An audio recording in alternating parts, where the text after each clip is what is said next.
Okay, so today, let's dive into something pretty cool. Sustainable development. Yep. And I know what you're thinking. Ugh, not another boring lecture. But trust me, this is fascinating stuff. Yeah. We're taking a look at Frasers Property and how they showed up at... SX2024, Okay. Southeast Asia's biggest sustainability expo.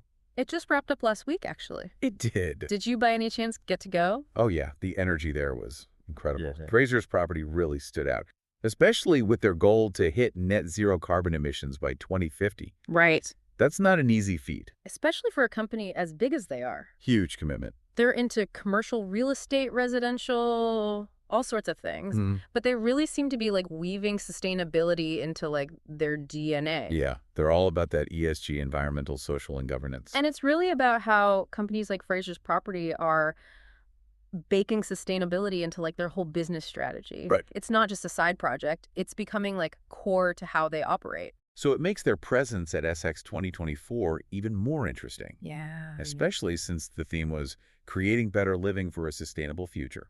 So what did they actually showcase? Was it all talk, no action, or did they have some concrete examples? Well, they came with examples. Like their huge investments in renewable energy. No. And we're not just talking about slapping a few solar panels on rooftops here. Though they are doing that too. Yeah. They're talking about tapping into off-site renewable sources to power their properties. Are they talking about those futuristic buildings that generate more energy than they use? Yeah, like imagine a world where your apartment building is actually contributing to the energy grid instead of just draining it. Whoa. That's the type of innovation they're going for. Wow. So they're trying to be a part of the solution, not the problem. Exactly. And they're also facing the not-so-fun stuff head-on, Okay. like climate change. They're using these really sophisticated platforms to assess the risks climate change poses to their properties and how to manage them. Think like floods, extreme heat, all that. So they're being proactive rather than reactive. Yes, exactly. If a natural disaster strikes, they're ready. More than ready, they're building resilience into their entire portfolio, which is good for them and the people who live and work in their buildings. Right. Makes sense. Okay, but what about the buildings themselves?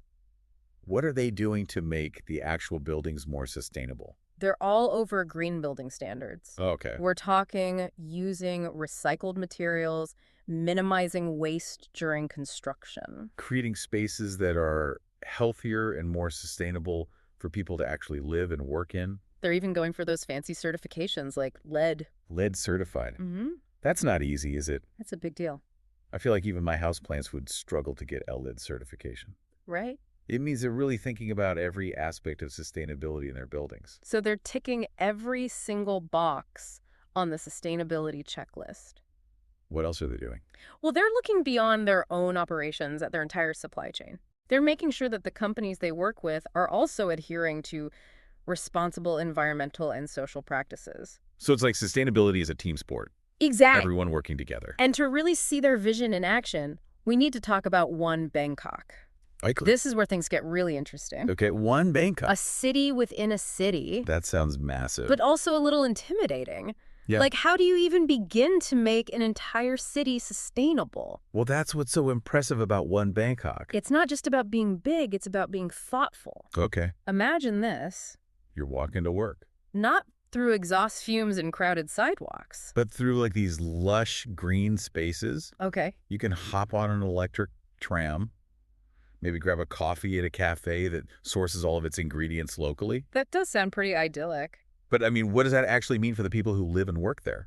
Besides, a less stressful commute. Well, it's about those everyday quality of life improvements. Like reducing air pollution.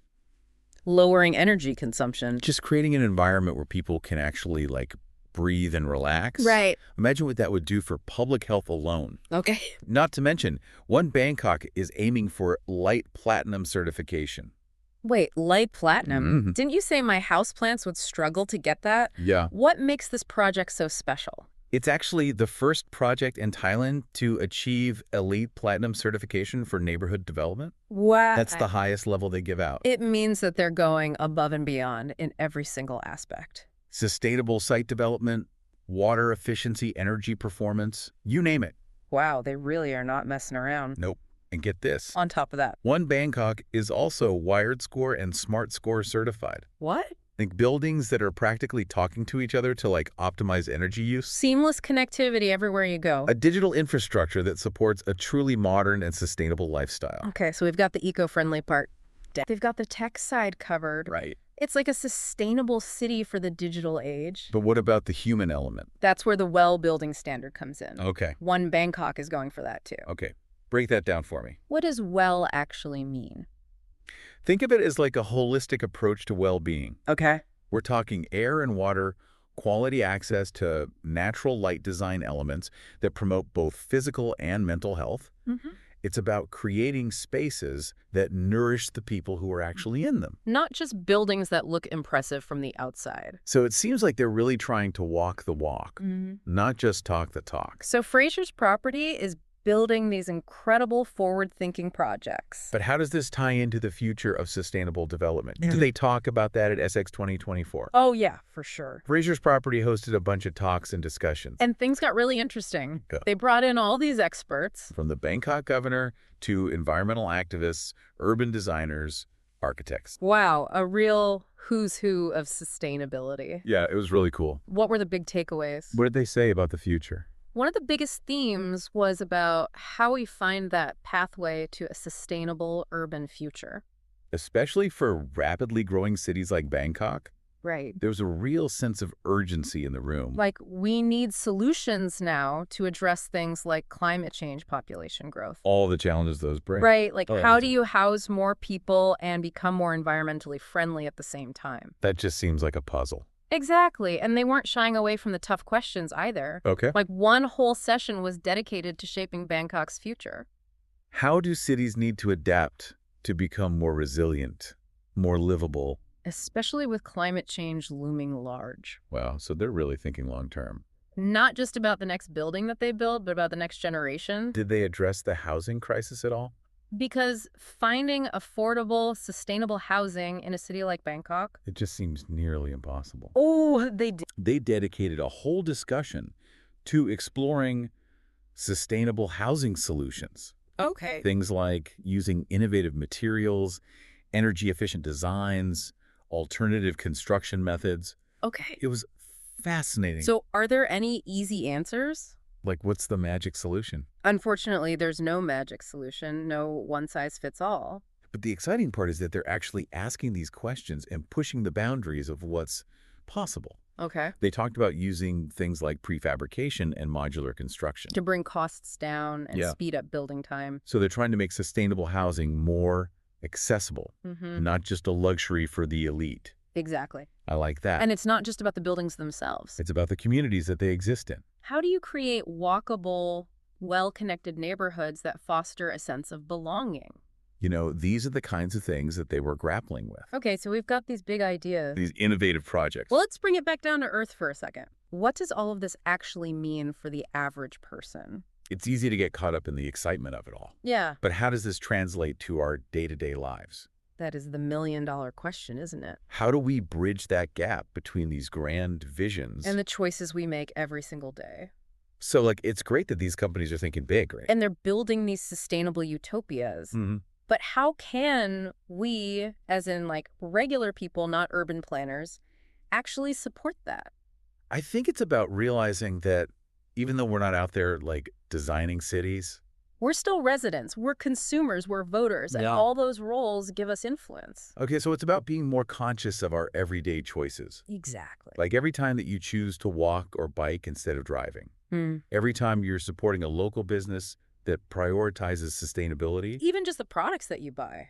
those are all like votes for the kind of future that you want to see. Our wallets are a powerful tool for change. They are. What about those bigger systemic changes? That need to happen.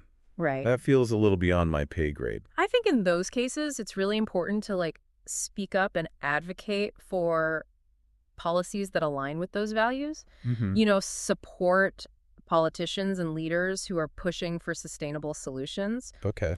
Contact your representatives, make your voice heard. Even if those actions feel small, they add up. So Frasers Property might be leading the charge on the development side, Hmm. but it's up to all of us to create that demand for a more sustainable future. Precisely. And I think that's what's so exciting about right now. It's not like we're passive bystanders. We are active participants in shaping what our cities and our planet look like in the years to come. That's a powerful thought. It's not just about these big, impressive projects. It's about the collective choices that we make every day. Exactly. And if a company like Frasers Property can commit to net zero emissions by 2050, Imagine what we could achieve if we all pull in the same direction. it's pretty inspiring, actually.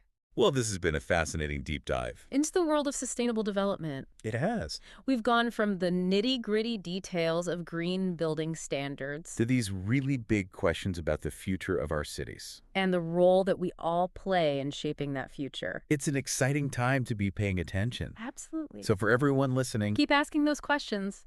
Keep making those conscious choices. and let's build that more sustainable future together. I like it. That's a wrap for today's deep dive. We'll catch you next time. For another deep dive into a topic that's changing the world around us.